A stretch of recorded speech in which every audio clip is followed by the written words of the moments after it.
Hello, gorgeous, wonderful people. Today I'm talking about Elon Musk.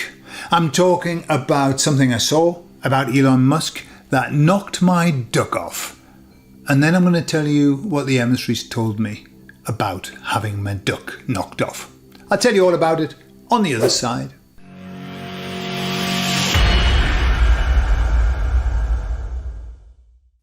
So the other day, I was scrolling, as is my wont sometimes, and I saw a post from Elon saying, I am not anti-VAX, and especially not with the VAX for the COVID. I'm very pro.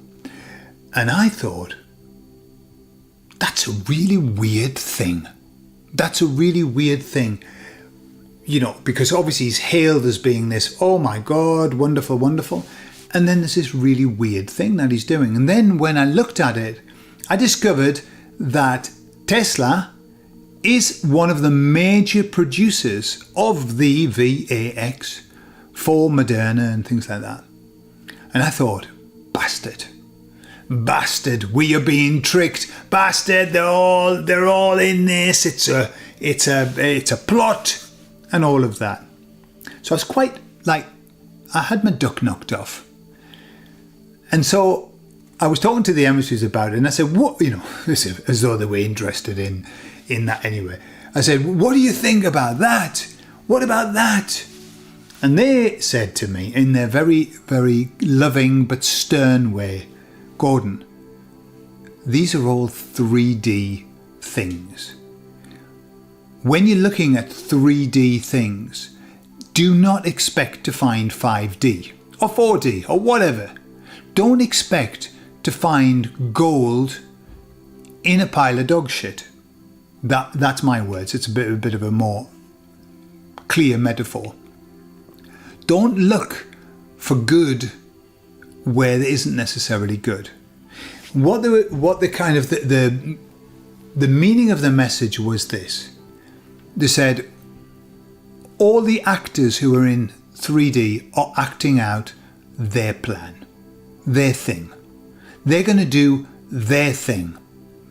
And sometimes you're going to look at it and you're going to think, whoa, that's great. That's wonderful. And it's going to make you feel good. And sometimes you're going to look at it and think, that's really bad. That's not what we want. Very bad. They said the issue is that you are looking at 3D as though that was where the saviour is going to come from. And they said that's not where the saviour is coming from. Saviours, they said, there are no saviours in 3D. Okay? They said there's only one saviour. And that saviour is on another level. They actually said, their words, because it made me laugh, there's only one saviour and that's Jesus. That's what they said. I thought, well, I don't even know whether I want to say that or not. But then they shifted it. And remember, when they talk about Jesus, they talk about the Jesus energy, right? It's very different. Not talking about Jesus Christ, the man who walked the earth, if that happened. They're talking about the Jesus energy, and it's this energy of newness and love and light and all of that. And they said, there are two plans that are running.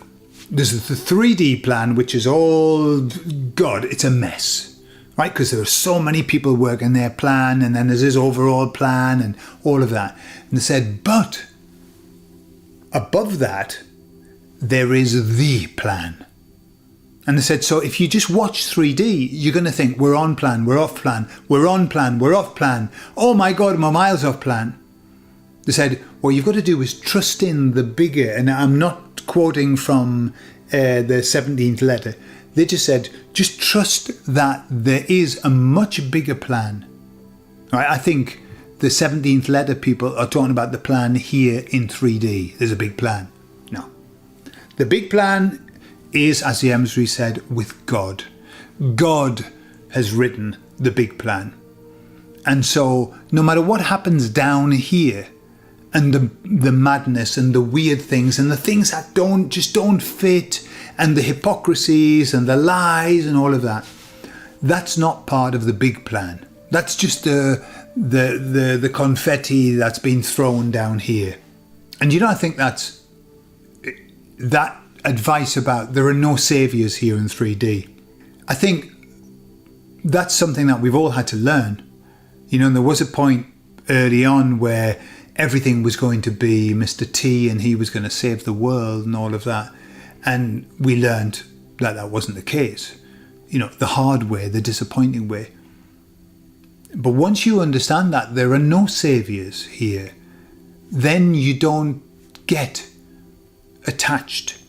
You don't affiliate yourself with people and saviors. How many people have affiliated themselves to religious groups, to cults, to science, to politicians, to famous people, constantly affiliating themselves and thinking that that is going to be the answer, the savior, the way forward. And it's not. We are all human down here. Well, I think, I don't know, maybe not. Maybe there's some imposters here as well. But we're all human and we are all sinners based on the way that the word sin is, which is not falling short of perfection. That's what sinning is. It's not being a bad person, just not being perfect. We didn't come here to be perfect on this earth. We came here to live in this place of imperfection to learn our lessons. And so we can never expect 5D, as the emissary said, don't expect 5D from 3D. Stop doing it. I remember I used to follow David Wilcock at the beginning. He did some fabulous work and he really helped, and he helped me understand so much. A clever guy. And I kind of affiliated myself to him. It's like, oh, this could be a guru. And then, of course, you discover that he's just a human with his own weaknesses and his own little ego going on. And he probably looks like, to me, when I watch him now, he is the most insecure man I have ever seen in that kind of role. Incredibly insecure. However, that doesn't take away from the fact that he's done some great work. Elon Musk is... Can we talk here? Can we talk? And I don't know if I've said this before.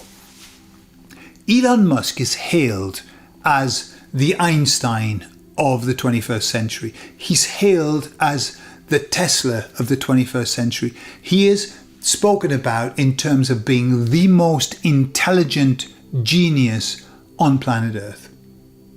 So why is it when I hear him talk, I get the impression that he is not that intelligent? Why? I've got this issue that I've got, which is this is what Elon Musk is supposed to be, and I listen to him and he can't string a sentence together.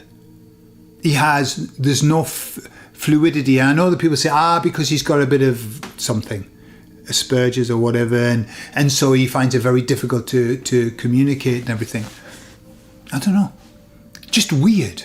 That's a weird thing, and so my conspiracy mind says, yeah, he's just been put in that place. He's just a puppet. And behind him, they get, all of this stuff that he's developing. He's not developing it. How can he develop all of this magic that he's making? However, that's just my mind being a conspiracy theorist. However, he definitely doesn't come across as, I've listened to some, I'm not talking about politicians, but I've listened to some people who are very intelligent, and it's clear that they're intelligent. When I listened to Elon, I listened to him a few times, and he was talking to Trump, and he just kept repeating himself, repeating the same thing over and over again, and nothing complex, like something really basic, just going round and round. I was thinking, wow, and he's the genius. Good God. So who the fuck knows? Who the fuck knows what's going on? But that's in 3D. And so we don't need to worry about 3D. We need to live it. We need to do our thing, but trust that way above there is a highway, which is my way and our way. This highway which is taking us to a better place. And so we just let it play out in the way that it's meant to play out. And I'm sure the way that it plays out is not the way that we would want it to play out, but we don't have any choice in the matter. We are just little boats floating on a very fast moving river, basically. So there you are. I'd like to know your comments on your thoughts on Elon Musk and his intelligence level. Am I reading it completely wrong? I love you all, and I'll speak to you all later. Bye-bye.